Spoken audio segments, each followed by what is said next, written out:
Tiananmen Massacre memorials span globe as remembrance is suppressed in China, Hong Kong. Memorial events marking the 37th anniversary of the Tiananmen Square massacre were held across North America, Europe, Asia, and the Pacific this week, as Chinese dissidents, human rights groups, and victims' families warned that the Chinese regime is still trying to erase the memory of June 4, 1989.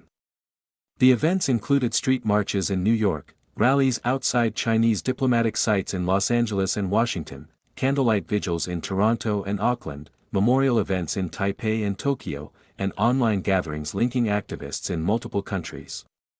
Inside China and Hong Kong, remembrance remained under pressure ahead of the anniversary. Chinese dissidents in Beijing, Hunan, Guizhou, and other places were restricted by police, state security officers, neighborhood officials, or local community workers, according to the Chinese edition of the Epoch Times. Some were told to leave their homes for travel, while others were placed under local watch. The Tiananmen Mothers, a group formed by relatives of those killed in the 1989 crackdown, said members received notice from Beijing police that they would not be allowed to go to Beijing's Wannan Cemetery on June 4 to mourn their relatives. A mother speaks from China. In a recorded statement released for the 37th anniversary, Zhang Xianling, 88, a member of the Tiananmen Mothers and the mother of victim Wang Nan, thanked overseas supporters for continuing to remember the victims of the violent suppression of peaceful protesters. "Thank you for 37 years of not forgetting to condemn that bloody massacre," Zhang said in the recorded remarks. "Thank you for not forgetting those kind people who shed blood in the streets while pleading for the people." Zhang said the 1989 student movement grew out of public anger over corruption, profiteering by connected officials, and rising prices in the early years of China's economic opening.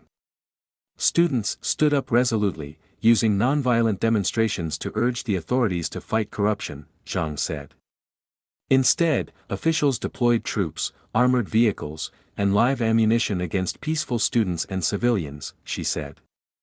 Who could have imagined that a government that claimed to serve the people would order troops to open fire on the people?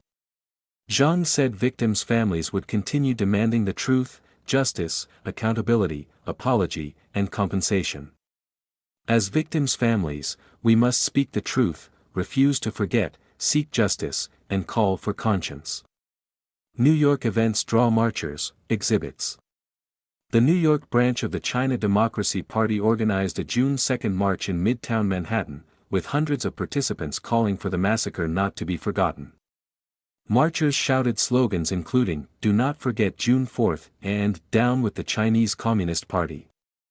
Several Chinese democracy groups in Queens also held a June 1 seminar in Flushing to mark the 37th anniversary of the Tiananmen Massacre, the 60th anniversary of the Cultural Revolution, and current international affairs. Participants included democracy movement figures, witnesses to the 1989 crackdown, scholars, lawyers, veteran media workers, and political commentators. A separate photo exhibition organized by the Christian Coalition for Justice has been displayed near the Flushing Library on Sundays, from May 10 through June 7. A large banner version of the Pillar of Shame, a sculpture created by Danish artist Jens Galschiot to commemorate victims of the Tiananmen crackdown, was also displayed near the Flushing Library on May 24. The original sculpture was removed by Hong Kong authorities in 2021. Rallies in Los Angeles and Washington. In Los Angeles, the China Democracy Party International Alliance organized a Democracy Chariot car parade in Chinese communities on May 31 and later held a rally in front of the Chinese consulate. The rally reenacted the Chinese regime's use of tanks against civilians in 1989, using a cardboard tank model. The Visual Artists Guild held a May 30 memorial event and annual award ceremony in Los Angeles to recognize people who have continued to speak out under political pressure from the Chinese Communist Party.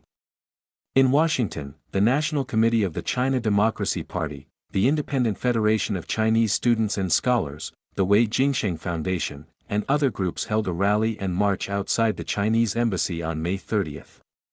Participants shouted, "Do not forget June 4" and "Down with the Chinese Communist Party," according to the Chinese edition of the Epoch Times. Vigils in Canada, New Zealand, Taiwan.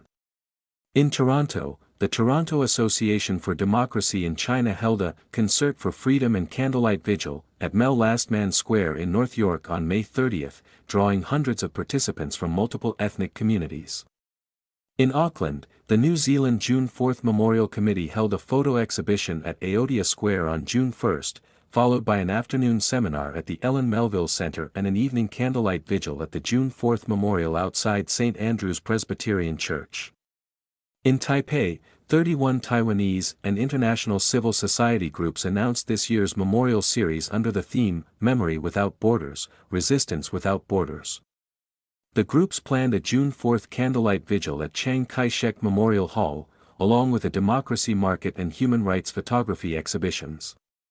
Organizers said the events were meant to connect historical memory with action and to call attention to the Chinese regime's transnational repression.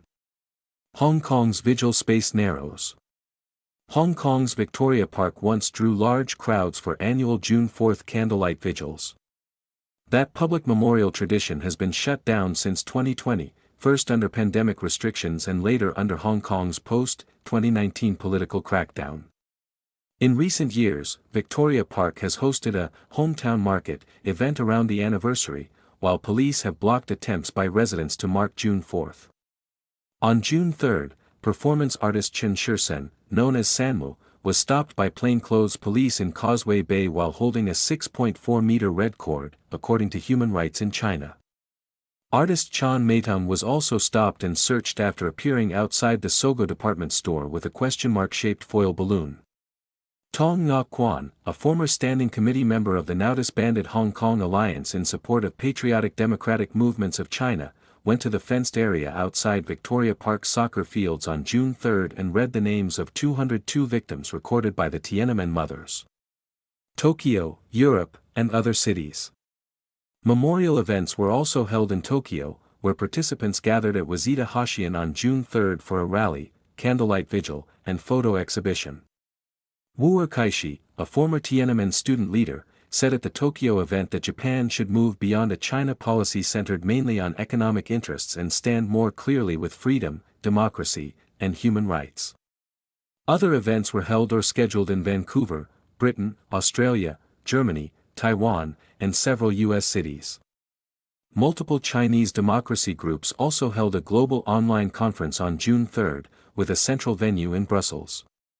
The Tiananmen mothers published a 37th anniversary memorial statement via Human Rights in China before June 4, repeating three long-standing demands: public disclosure of the truth, compensation for victims' families, and accountability for those responsible.